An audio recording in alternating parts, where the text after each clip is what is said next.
یہ وہ پورا سائیکل جو ہے وہ اس آیت میں پیچھے آتا ہے کہ آسمان سے واٹر سائیکل جو ہے وہ کس طرح سے ہے، کہ آسمان سے بادل کیسے بنتے ہیں، بارش کہاں پڑتی ہے، پھر وہ پہاڑوں کے اوپر جا کر برف کی شکل میں جم جانا، ندی نالوں کی شکل میں پوری زمین کے اوپر بہنا، پھر آب پاشی اس سے ہوتی ہے، اور پھر باقی زندگی جتنی زندگی ہے زمین کے اوپر وہ پھر براہ راست یا بالواسطہ اس پانی کے ساتھ وہ اٹیچ ہو جاتی ہے یا اس کی مرہون منت ہوتی ہے۔ تو یہ سارا زمین کے اوپر جو زندگی کا سائیکل جو ہے یہ کس طرح سے چل رہا ہے، یہ اس آیت کے اس حصے میں پورا اس میں موجود ہے، اس کا معنی مفہوم جو ہے۔ تو اگر تم اس چیز پر ایگری ہو کہ ہاں یہ سارا کچھ ہے یہ تو اللہ ہی کی طرف سے ہے، تو پھر تو تمہیں قل الحمد للہ، اللہ کی تعریف کرنی چاہیے۔ الحمدللہ جو ہے اس کے دو مطلب ہیں، ہم نے اس سے پہلے دیکھا ہوا ہے، سورہ فاتحہ بھی اسی سے شروع ہوتی ہے کہ الحمدللہ کے دو معنی، ایک تو یہ ہے کہ تعریف کرنا، اور دوسرا ہے شکر ادا کرنا، کہ تعریف کرو کہ جس نے تمہیں یہ سارا کچھ دیا اسی اللہ کی تعریف، پھر تو تمہیں صرف اسی اللہ کی تعریف کرنی چاہیے۔ یا دوسرا جو مطلب ہے شکر، کہ جس اللہ نے تمہیں یہ سارا کچھ عطا کیا، زندگی کے بعد موت زمین کو دے کر تمہاری پوری زندگی جو ہے اس لائف سائیکل کو برقرار رکھے ہوئے، اور اس کی ضروریات جو ہے وہ تمہیں باہم پہنچا رہا ہے۔ تو اگر تم یہ مانتے ہو کہ یہ سارا کچھ اللہ کی طرف سے ہے، تو پھر تو تمہیں اس کا شکر بھی ادا کرنا چاہیے، اور اللہ کا شکر ادا کرنا اس میں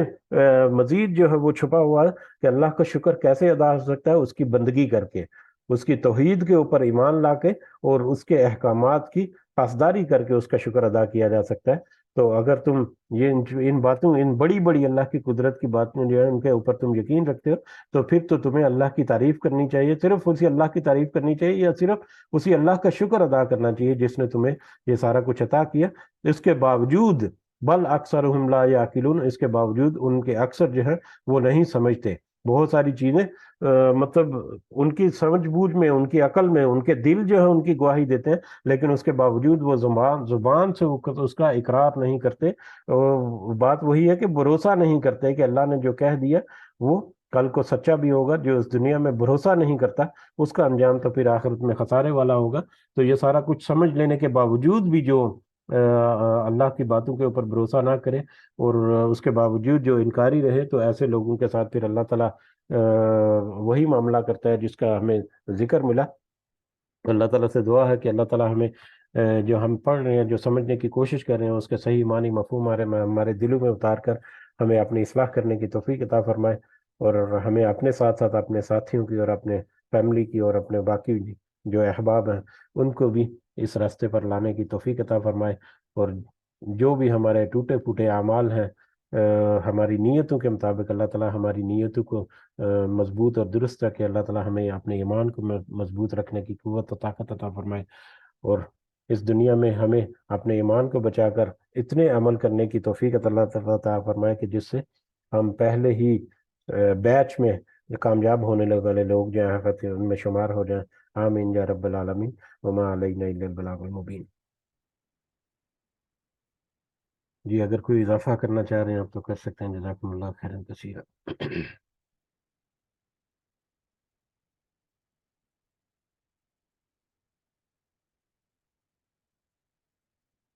جی اختتام کی طرف جاتے ہیں مجلس کے۔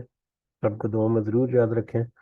مجھے بھی اپنی دعاؤں میں ضرور یاد رکھیں کریں۔ میں آپ سب کے لیے خصوصی دعاؤں میں یاد رکھتا ہوں کہ آپ سب یہ اس چھوٹی سی کشتی میں ہم چلتے جا رہے ہیں، سفر کرتے جا رہے ہیں تھوڑی تھوڑی آیات کی شکل میں، اور اور یقیناً یہ کشتی جو ہے یہ آپ مسافر جہاں ان سب مسافروں کی رونق سے ہی چل رہی ہے۔ تو اللہ تعالیٰ آپ سب کو آپ کے وقت کا، آپ کی کوشش کا جو آپ صرف کر رہے ہیں اس میں، اللہ تعالیٰ اس کا اجر عظیم عطا کرے اس دنیا میں بھی، اور آخرت میں اللہ تعالیٰ ضرور اور ضرور آپ کو اور ہم سب کو اور سارے مومنین اور مومنات کو اللہ تعالیٰ فلاح، کامیابی اور اپنا خاص فضل و کرم جو ہے وہ عطا فرمائے۔ اللہ تعالیٰ ہمارے والدین کے ساتھ خاص فضل و کرم رکھے، جتنے بیمار ہیں اللہ تعالیٰ ان کو شفا عطا فرمائے، جتنے پریشان ہیں، مجبور ہیں، اللہ تعالیٰ ان کے لیے آسانیاں پیدا فرمائے۔ رب ارحمہما کما ربیانی صغیرا، رب ارحمہما کما ربیانی صغیرا، رب ارحمہما کما ربیانی صغیرا، ربنا آتنا فی الدنیا حسنہ وفی الآخرۃ حسنہ وقنا عذاب النار، ربنا ظلمنا انفسنا وان لم تغفر لنا وترحمنا لنکونن من الخاسرین، ربنا تقبل منا انک انت السمیع العلیم، وتب علينا إنك أنت التواب الرحيم. سبحان ربك رب العزة عما يصفون وسلام على المرسلين والحمد لله رب العالمين. سبحانك اللهم وبحمدك أشهد أن لا إله إلا أنت أستغفرك وأتوب إليك. جزاكم الله خيرا كثيرا. السلام علیکم ورحمۃ اللہ وبرکاتہ.